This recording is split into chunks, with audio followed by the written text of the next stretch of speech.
ओम श्री परमात्मा नमः। मैं आचार्य हृदय अवस्थी आप सभी का शास्त्र चर्चा चैनल पर हार्दिक स्वागत करता हूँ। परम पूज्य गुरु जी प्रातः स्मरणीय पंडित भगवत शरण शुक्ल, वेद मूर्ति तपोनिष्ठ, गीता उपनिषद पुराण और धर्मशास्त्र के विशेषज्ञ, व्याकरण विभाग के पूर्व विभागाध्यक्ष, काशी हिंदू विश्वविद्यालय वाराणसी हम लोग को चरक संहिता पर सरल शास्त्रीय ज्ञान दे रहे हैं और शारीर स्थान है चौथा अध्याय और 7वें गद्यांश से गुरु जी हम लोग को शास्त्रीय अर्थ सिखाएंगे। चलते हैं गुरु जी की ओर।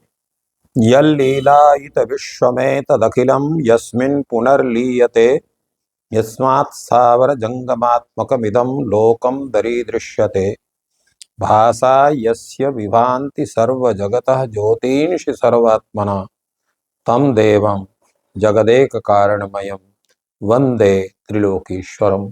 कृष्णाय वासुदेवाय हरये परमात्मने प्रणतक्लेशनाशाय गोविंदाय नमो नमः।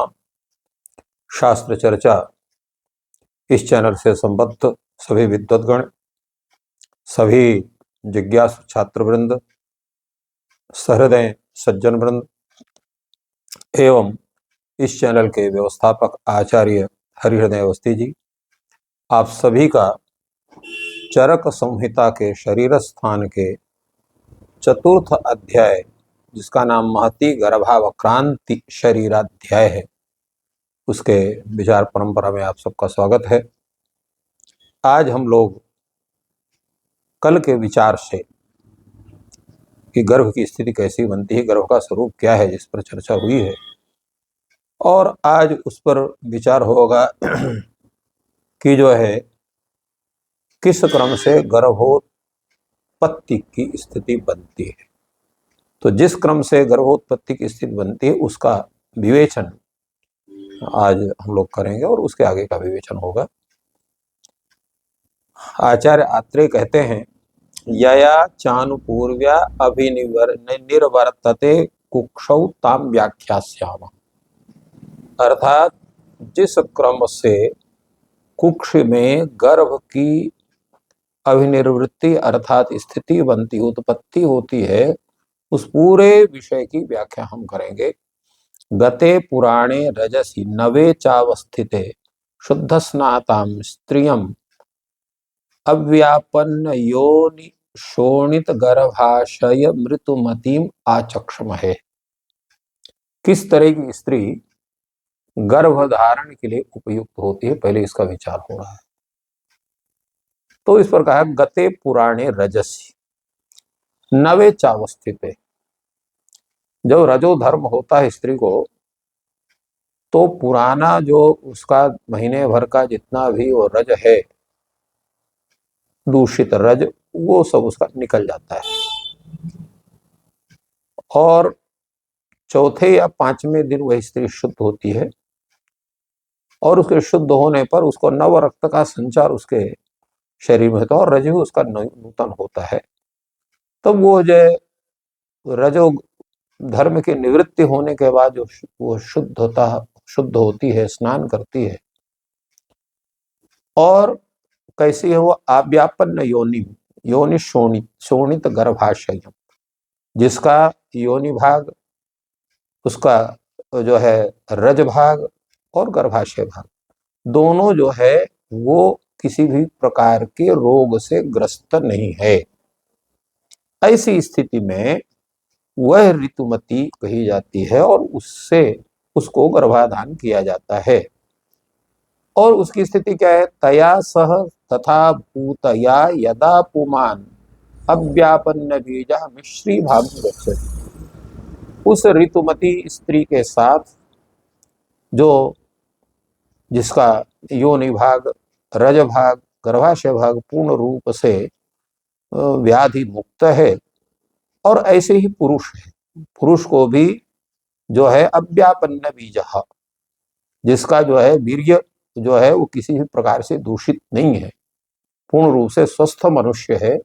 तो जब वो स्त्री के साथ में रतिभाव को प्राप्त करता है, तदा तस्य हर्षोदीरितः परः शरीर धात्वात्मा शुक्रभूतः अंगात संभवति। तो वह जब व्यक्ति उस मिश्री भाव रति भाव को प्राप्त हर्ष से अत्यंत युक्त होता है, तो तस्य हर्षोदीरितः परः, तो शरीर धात्वात्मा, उसका जो शरीर है और शरीर जो धातु रूप आत्मा है वो क्या होता है? धातु रूप आत्मा शुक्रो भूत, शुक्र भूत, शुक्र हो करके वीर रूप में होकर के अंगात अंगास में प्रत्येक अंग से वो जो है निकलता है।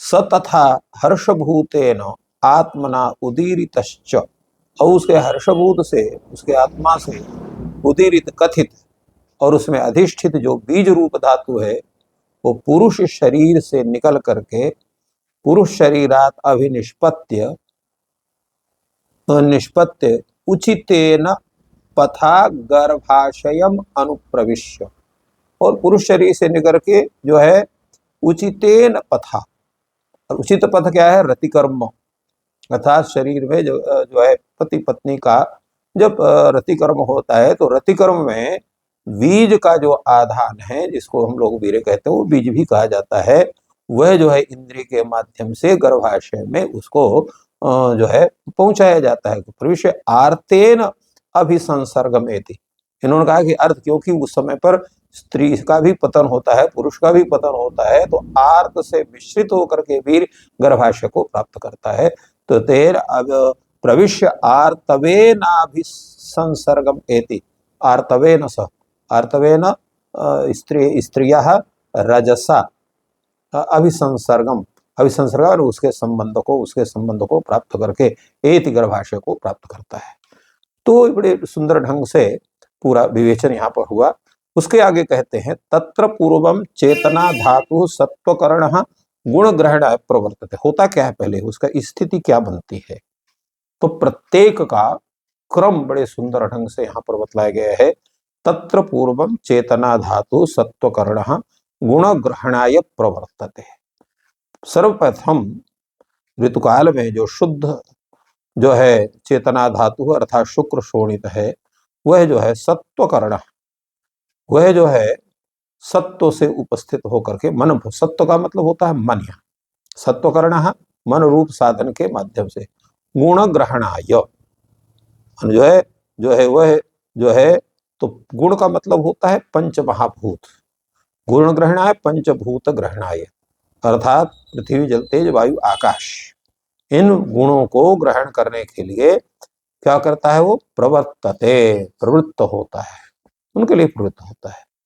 और सही हेतु कारणम निमित्तम अक्षरम कर्ता मंता वेदिता बोधा दृष्टा धाता ब्रह्मा विश्वकर्मा विश्वरूपः पुरुषः प्रभवः अव्ययः नित्यः गुणी ग्रहणम प्रधानम अव्यक्तम जीवोज्ञः पुद्गलश्चेतनावान विभुर्भूतात्मा चेन्द्रियात्मा चंतरात्मा छ।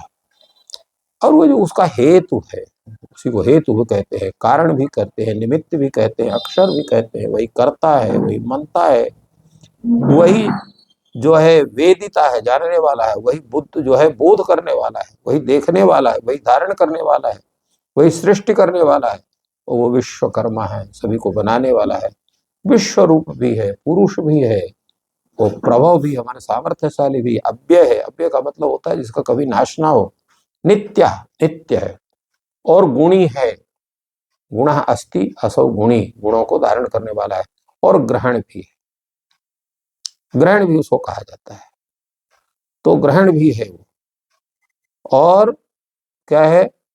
प्रधान, प्रधान भी वही, प्रधान भी उसको कहते हैं, और अव्यक्त भी उसको है, जीव भी वही है, और ज्ञ, ज्ञा भी उसको कहते हैं। ये सभी उसके एक ढंग से पर्यायत्वेन गृहीत हैं। और वो कैसा है?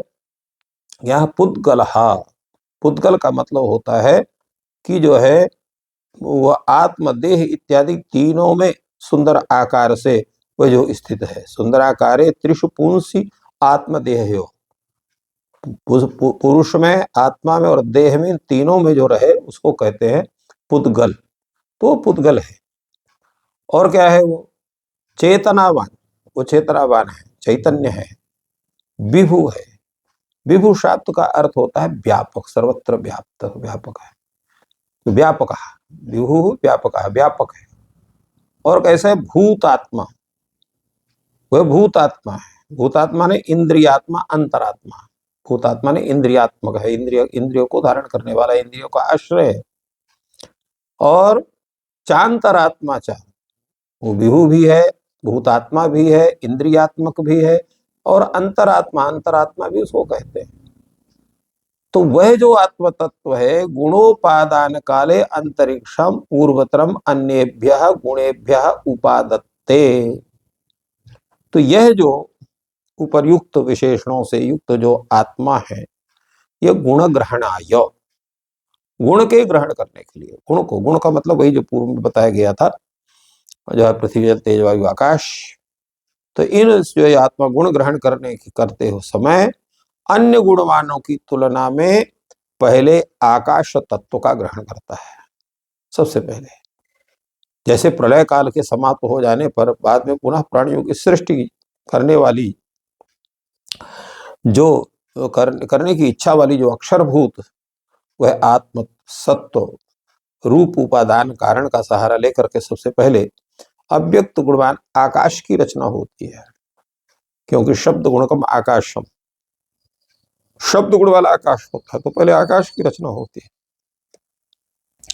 और इसके पश्चात जब आकाश की रचना हो गई, तो उसके बाद अव्यक्तम अगुणान धातून वायवादिकांश चतुरा, उसके पश्चात क्रमशः व्यक्ततर गुण वाले ऐसे जो धातु हैं, जो वायवादिकांश चतुरा, माने वायु, तेज और जो है रस अर्थात जल और पृथ्वी, इन चारों की उत्पत्ति होती है। तथा देह ग्रहणे प्रवर्तमान, उसी प्रकार जब वो आत्म तत्व देह ग्रहण के लिए प्रवृत्त होता है, तो उसी तरह से जैसे सृष्टि की प्रक्रिया में, और उसका उल्लेख जैसे उपनिषदों में मिलता है, तस्मात् आकाशात् सम्भूता आकाशात् वायु वायुरग्नि अग्नि आपः पृथ्वी पृथिव्यः अन्नम पृथिव्यः औषधयः औषधिभ्यः अन्नम इत्यादि रूप में वहां पर तैत्तरीय उपनिषद में इसका कथन है।